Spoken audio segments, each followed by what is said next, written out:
نحمدہ ونصلی ونسلم علی رسولہ الکریم اما بعد۔ آج کے درس قرآن کا عنوان ہے اعتکاف قرآن کریم کی روشنی میں۔ شریعت مطہرہ میں اعتکاف کہتے ہیں انسان کے مسجد میں عبادت کی نیت سے ٹھہرنے کو۔ چنانچہ علامہ ابن منظور افریقی اپنی کتاب لسان العرب میں لکھتے ہیں، یقال لمن لازم المسجد واقام علی العبادۃ فیہ عاکف و معتکف۔ آپ فرماتے ہیں کہ وہ شخص جو مسجد میں عبادت کی نیت سے رہتا ہے اور مسجد کا ہو کے رہتا ہے اسے معتکف اور اعتکاف کرنے والا کہتے ہیں۔ لہٰذا اگر کوئی شخص مسجد میں عبادت کی نیت سے جائے اور وہاں پر ٹھہرا رہے اسے معتکف کہیں گے۔ قرآن کریم نے اعتکاف کا تذکرہ مختلف پیرائے میں بیان فرمایا ہے، اور اعتکاف کی تاریخ کو اگر دیکھا جائے تو قرآن کریم میں اس کی تاریخ کا تذکرہ ملتا ہے۔ سورۃ البقرہ آیت نمبر 125، اللہ رب العزت فرماتے ہیں، وَعَهِدْنَا إِلَىٰ إِبْرَاهِيمَ وَإِسْمَاعِيلَ أَن طَهِّرَ بَيْتِيَ لِلطَّائِفِينَ وَالْعَاكِفِينَ وَالرُّكَّعِ السُّجُودِ۔ اللہ تعالیٰ فرماتے ہیں کہ ہم نے حضرت ابراہیم علیہ السلام اور حضرت اسماعیل علیہ السلام کو یہ حکم دیا کہ آپ میرے گھر کو صاف کیجئے چند اشخاص کے لیے۔ نمبر 1، طائفین، جو لوگ میرے گھر کا طواف کرنے آئیں، بیت اللہ کے گرد چکر لگانے آئیں، ان کے لیے گھر صاف کیجئے۔ نمبر 2، والعاکفین، جو لوگ میرے گھر میں آئیں اور میرے گھر میں عبادت کی نیت سے ٹھہرنے کو آئیں یعنی اعتکاف کرنے آئیں، ان کے لیے میرے گھر کو صاف کریں۔ نمبر 3 اور نمبر 4، والرکع السجود، اور ان لوگوں کے لیے جو یہاں آ کر نماز پڑھیں، رکوع کریں، سجدہ کریں، میری بندگی کریں۔ تو حضرت ابراہیم علیہ السلام اور حضرت اسماعیل علیہ السلام دونوں کو اللہ تعالیٰ نے حکم عطا فرمایا کہ میرے گھر کو صاف کیجئے ان لوگوں کے لیے جو طواف کریں، اعتکاف کریں یا نماز سر انجام دیں۔ صحیح بخاری حدیث نمبر 3368، ایک طویل حدیث ہے حضرت ابراہیم علیہ السلام کے متعلق۔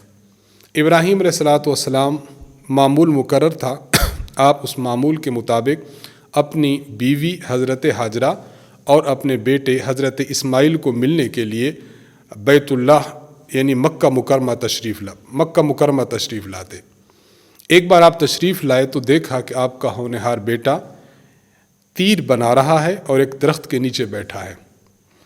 آپ کو دیکھ کر وہ کھڑا ہوا اور حق والد ادب بجا لایا، تو آپ نے ان سے فرمایا کہ اللہ تعالیٰ نے مجھے ایک حکم دیا ہے اگر آپ میری معاملت کریں۔ حضرت ابراہیم علیہ السلام کے کہنے پر حضرت اسماعیل علیہ السلام عرض کرنے لگے، جی ابو جان میں دل و جان سے حاضر ہوں، آپ حکم فرمائیے۔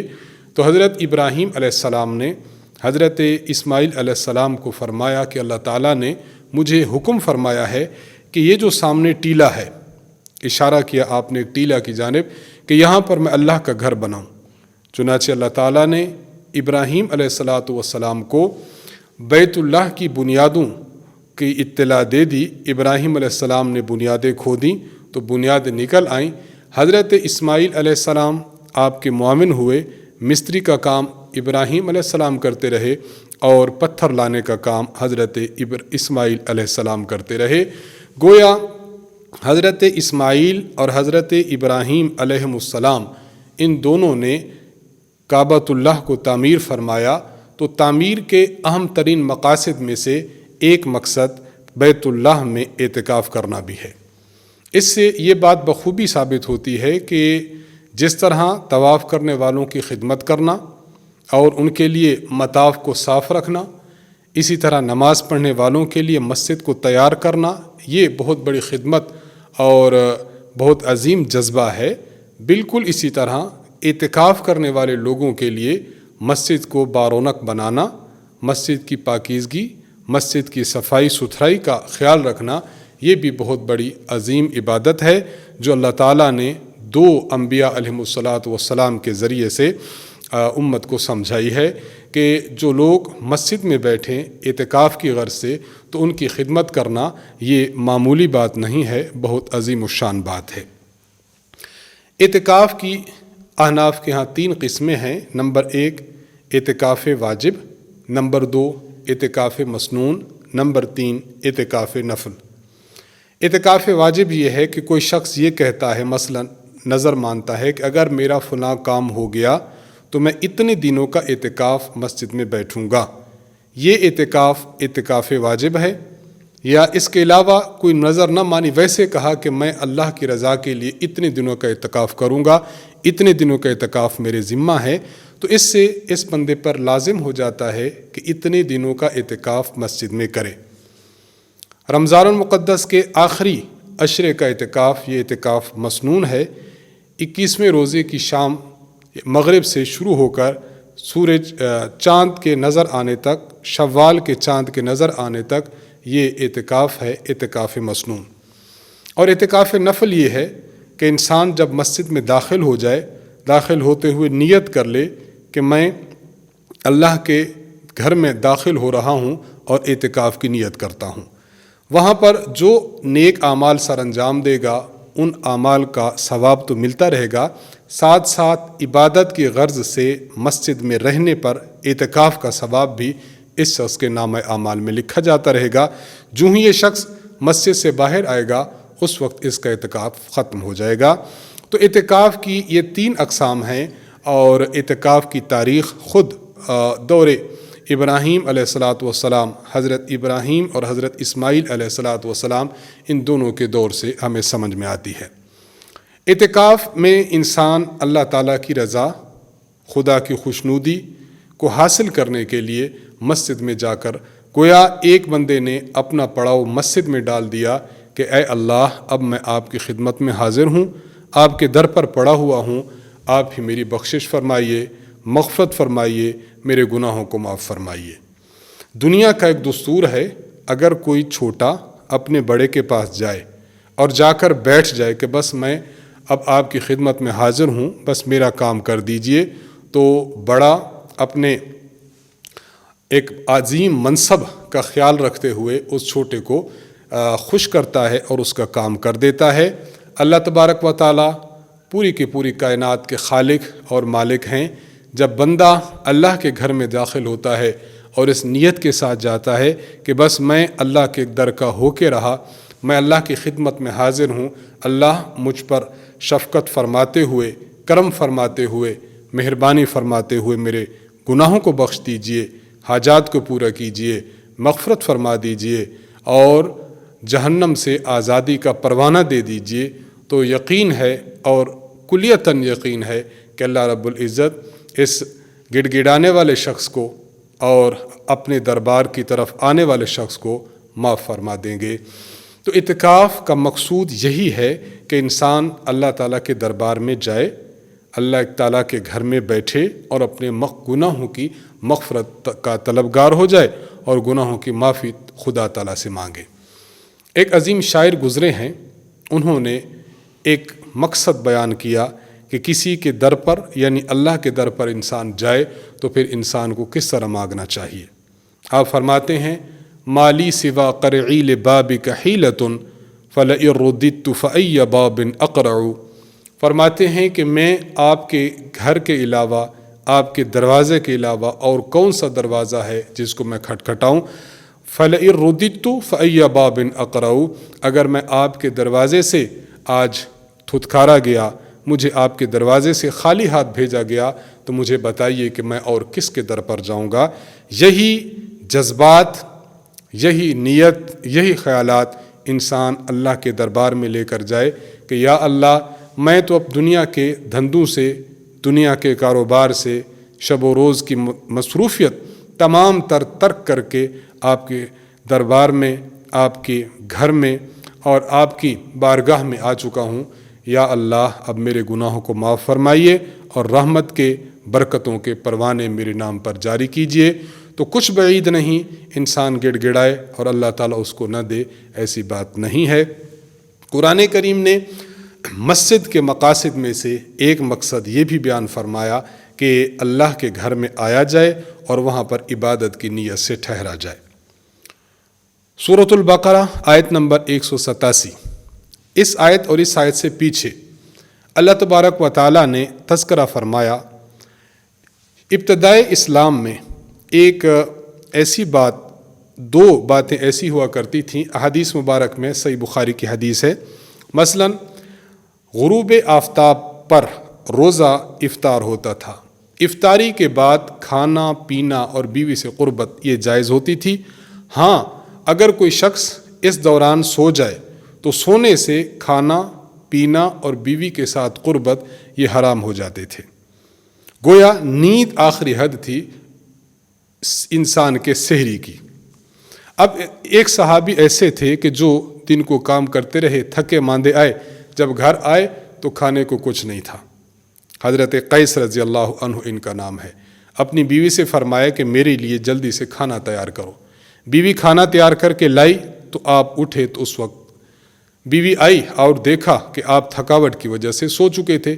جب آپ بیدار ہوئے تو قاعدے کے مطابق سحری کا وقت ختم ہو چکا تھا، چنانچہ انہوں نے بغیر سحری کیے روزہ رکھ لیا۔ ظاہری بات ہے تھکاوٹ بھی ہے، کام بھی ہے، اور مدینہ منورہ کی گرمی بھی تھی، تو اگلے دن دوپہر کے وقت بے ہوش ہو گئے۔ اسی طرح ایک صحابی وہ رات کے وقت وہ اپنی بیوی سے قربت کر بیٹھے۔ اب ظاہری بات ہے یہ بہت بڑا مسئلہ تھا کہ ایسا ہو سکتا ہے کہ مغرب پڑھی، مغرب کے بعد انسان عشاء پڑھتا ہے، عشاء کے بعد کچھ کھائے پیے بغیر سو جائے، یا یہ ہے کہ اس کو قربت کی حاجت پڑے، تو اب وہ شخص کیا کرے؟ یہ بڑا مسئلہ تھا۔ تو اللہ تبارک و تعالیٰ نے اس آیت مبارکہ میں ان دونوں مسئلوں کا حل فرما دیا۔ حل یہ فرمایا کہ کھانا پینا تم لوگوں کے لیے جائز ہے، یعنی اگرچہ مغرب کے بعد، عشاء کے بعد تم سو بھی جاؤ، لیکن پھر بھی جب اٹھو گے تو سحری کا وقت ختم نہیں ہوا ہوگا، بلکہ جب تک طلوع فجر نہ ہو جائے اس وقت تک کھا پی سکتے ہو۔ اللہ تعالیٰ کا ارشاد ہے وَكُلُوا وَاشْرَبُوا حَتَّى يَتَبَيَّنَ لَكُمُ الْخَيْطُ الْأَبْيَضُ مِنَ الْخَيْطِ الْأَسْوَدِ مِنَ الْفَجْرِ۔ کھانے پینے کا معاملہ واضح ہو گیا کہ طلوع فجر سے پہلے پہلے کھا پی سکتے ہو، چاہے تم نے نیند بھی کر لی ہو۔ اور دوسرا وَأُحِلَّ لَكُمْ لَيْلَةَ الصِّيَامِ الرَّفَثُ إِلَىٰ نِسَائِكُمْ۔ رمضان المقدس کی راتوں میں انسان سو جائے، سو کے اٹھے تو اس کا روزہ شروع نہیں ہو چکا ہوگا، بلکہ رات کو اگر قربت کرنا چاہے تو قربت کر سکتا ہے۔ تو رمضان المقدس کی رات میں کھانا پینا اور قربت یہ تینوں چیزیں حلال کر دی گئیں، لیکن اللہ تعالیٰ نے اسی آیت کے آگے آیت نمبر 187 میں ارشاد فرمایا وَلَا تُبَاشِرُوهُنَّ وَأَنْتُمْ عَاكِفُونَ فِي الْمَسَاجِدِ۔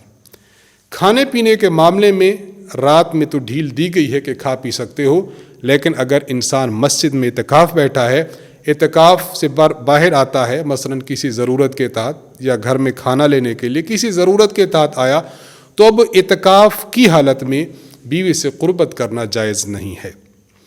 یہ قرآن کریم سورۃ البقرہ آیت نمبر 187 میں اللہ تعالیٰ نے مسئلہ ارشاد فرمایا۔ اس سے بھی ہمیں ضمناً یہ سمجھ آیا کہ قرآن کریم نے اس مقام پر بھی اعتکاف کی بات کی ہے۔ گویا مردوں نے اعتکاف بیٹھنا ہے تو مسجد میں بیٹھنا ہے، مسجد میں اعتکاف بیٹھتے ہوئے کھانے پینے کی تو اجازت ہے، لیکن گھر جا کر قربت کی اجازت نہیں ہے۔ تو اعتکاف کا تذکرہ سورۃ البقرہ آیت نمبر 187 میں آ چکا۔ یہاں ایک بات بطور اہمیت کے سمجھی جائے، اللہ تعالیٰ نے ارشاد فرمایا وَلَا تُبَاشِرُوهُنَّ وَأَنْتُمْ عَاكِفُونَ فِي الْمَسَاجِدِ۔ بیویوں سے قربت مت کرو اس حال میں کہ تم مسجد میں اعتکاف کر رہے ہو۔ علامہ ابو بکر الجساس الحنفی رحمہ اللہ تعالی، انہوں نے اپنی کتاب احکام القرآن میں اس آیت کی تشریح میں ارشاد فرمایا وَأَمَّا شَرْطُ اللَّبْسِ فَفِي الرِّجَالِ خَاصَّةً دُونَ النِّسَاءِ۔ اللہ تعالیٰ نے یہ جو فرمایا وَأَنْتُمْ عَاكِفُونَ فِي الْمَسَاجِدِ کہ مومنو تم مسجد میں بیٹھ کر اپنی بیویوں سے مسجد میں اعتکاف کرتے ہوئے بیویوں سے مقاربت نہ کرو اور ان کے ساتھ جو ہے وہ قربت نہ کرو۔ اس کا معنی یہ ہے کہ مردوں کے بیٹھنے کی جگہ یہ مسجد ہے، عورتوں کے بیٹھنے کی جگہ مسجد نہیں ہے۔ کیوں؟ اس لیے کہ ظاہری بات ہے قربت مسجد میں نہیں کریں گے، قربت تو گھر جا کے کریں گے اگر کرنی ہوئی، تو بیوی تو گھر میں موجود ہے۔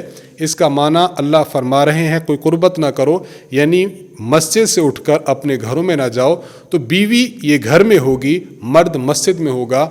تو اس سے یہ معلوم ہوا کہ عورت کے اعتکاف کی جگہ یہ مسجد نہیں ہے، عورت کے اعتکاف کی جگہ گھر ہے۔ یہ بہت بڑے فقیہ ہیں جنہوں نے قرآن کریم کی اس آیت مبارکہ سے یہ مسئلہ مستنبط فرمایا۔ تو خیر، قرآن کریم میں ان دو آیات سے واضح طور پر یہ بات معلوم ہوتی ہے کہ عبادت میں سے ایک اہم عبادت اعتکاف بھی ہے، جو بہت عظیم الشان تاریخ رکھتا ہے، عظیم الشان فضیلت رکھتا ہے۔ اور علامہ شرمبلالی رحمہ اللہ فرماتے ہیں اگر اعتکاف کو پورے ادب و آداب کے ساتھ کیا جائے تو یہ بہت بڑی عبادت ہے۔ تو ایک تو اس کی تاریخ اور ایک اس کی اہمیت ہمیں معلوم ہوئی، دوسرا یہ معلوم ہوا کہ اعتکاف مردوں کے لیے یہ مسجد کے ساتھ ہے، اور اسی سے مسئلہ مستنبط کیا ہے علامہ جساس رحمہ اللہ نے کہ عورت کے اعتکاف کی جگہ مسجد نہیں ہوگی۔ ظاہری بات ہے کہ عورت کے اعتکاف کی جگہ گھر میں ہوگی۔ تو قرآن کریم کی روشنی میں ہمیں اعتکاف کا تذکرہ معلوم ہو گیا کہ اعتکاف بہت بڑی فضیلت ہے اور بہت اہمیت کی حامل چیز ہے۔